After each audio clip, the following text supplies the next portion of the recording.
میرے حبیب کریم علیہ السلام نے جس عورت کو پسند کیا، جس عورت کی تعریف کی، جس عورت کی بابت میرے نبی نے ارشاد فرمایا، وہ بڑے خوبصورت لفظ ہیں، صاحب احکام القرآن نے لکھے ہیں۔ میرے حبیب پاک نے صحابہ کی محفل سجائی، مجمع کھچا کھچ مسجد بھر گئی۔ حضور نے فرمایا بول کے بتاؤ خیر النساء کون سی ہے، عورتوں میں سب سے اچھی بی بی کون سی ہے، بول کر کے بتاؤ۔ حضرت صدیق اکبر سے لے کر مولا علی تک، حضرت علی سے لے کر جناب بلال تک، حضرت سلمان فارسی سے لے کر عبداللہ مزنی تک بھرا پڑا ہے مجمع۔ حضور نے فرمایا بولو سب سے اچھی عورت کون ہوتی ہے؟ ایک صحابی کہنے لگے حضور جس کی نماز قضا نہ ہوئی ہو، فرمایا وہ بھی اچھی ہے پر تم میری مراد کو نہیں پہنچی۔ ایک نے کہا حضور جو خامد کی تابع دار ہو، فرمایا وہ بھی اچھی ہے پر تم میری مراد کو نہیں پہنچے۔ ایک صحابی نے کہا یا رسول اللہ جو پاک دامن ہو، حضور نے فرمایا تم میری مراد کو۔ حضرت علی فرماتے ہیں جب سب کے جواب غلط ہو گئے تو میں قد میرا چھوٹا تھا، میں پیچھے بیٹھا تھا، میں گردن جھکا کے پیچھے سے نکل گیا۔ سیدہ طیبہ طاہرہ حضرت فاطمہ الزہرا رضی اللہ تعالی فرماتے ہیں بی بی صاحب کے پاس پہنچا، میں نے کہا فاطمہ حضور نے سوال کیا ہے۔ تو حضرت فاطمہ بھی گویا مسکرا کے کہنے لگی علم کے شہر کے دروازے تو آپ ہی ہیں، تو آپ یہاں آ گئے۔ کہا حضور نے سوال کیا ہے اور مجھ سے لے کر ابو بکر عمر عثمان غنی تمام کو کسی کو جواب نہیں آیا۔ حضور نے پوچھا بہترین عورت کون ہوتی ہے، بہترین خیر النساء بہترین بی بی کون ہوتی ہے؟ حضرت سیدہ فاطمہ کہنے لگی علی بڑی سادی سی بات تھی، سمجھ نہیں آئی؟ کہ فاطمہ بتلا دو اتنی سادی ہے تو۔ حضرت فاطمہ کہنے لگی سب سے بہترین عورت وہ ہوتی ہے نہ کبھی غیر محرم نے وہ بی بی دیکھی ہو۔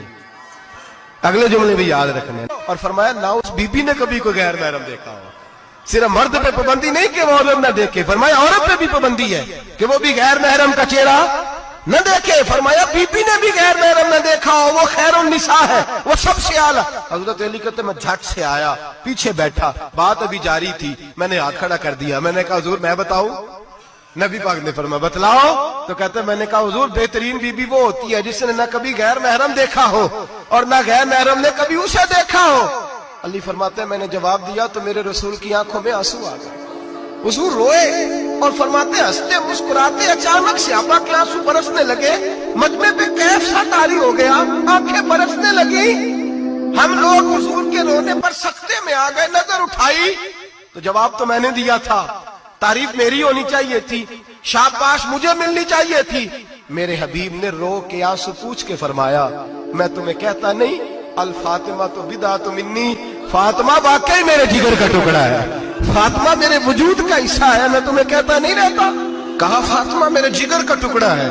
حضرت علی فرماتے ہیں صحابہ میری طرف دیکھنے لگے اور کہنے لگے علی جواب تو دے، شاباش بی بی صاحبہ کو ملے۔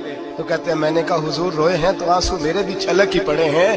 فرمانے لگے لفظ میرے ہیں پر سوچ اس بیٹی کے ہے جس کی تربیت محمد عربی نے فرمائی ہے۔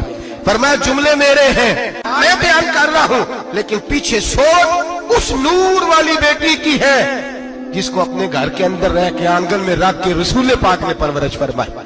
حضرت فاطمہ فرماتی ہیں حضرت علی میرے پاس دوڑے آئے اور کہنے لگے فاطمہ چل مسجد، پتہ نہیں حضور کو کیا ہو گیا۔ حضور رو رو کے بےحال ہو گئے اور حضور حجرے میں رو رہے ہیں اور ہچکیوں کی آواز مسجد میں آ رہی ہے، چل ذرا چل کے حضور کی بات دیکھ کیا ہوا ہے، ہماری کو طاقت نہیں اندر جانے کی۔ سیدہ طیبہ طاہرہ حضرت فاطمہ جھٹ سے پردہ اوڑا، حاضر خدمت ہوئی، اندر گئیں، کہتی ہیں حضور کے کندھے پہ ہاتھ رکھا تو محبوب بیٹی کے ہاتھ کی ٹھنڈک محسوس کی، سر سجدے سے اٹھایا، فرمایا فاطمہ آ گئی ہو؟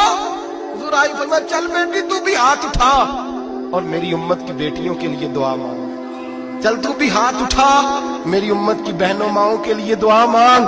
محبوبہ کیا ہوا؟ میرے حبیب نے فرمایا رات مجھے دکھایا گیا ہے دوزخ میں کچھ بیبیاں ہیں، ان کے بال فرشتوں نے باندھے ہوئے ہیں اور انہیں گرز مار رہے ہیں، وہ چیختی چلاتی ہیں اور مدد کے لیے پکارتی ہیں، بڑی تکلیف میں ہیں۔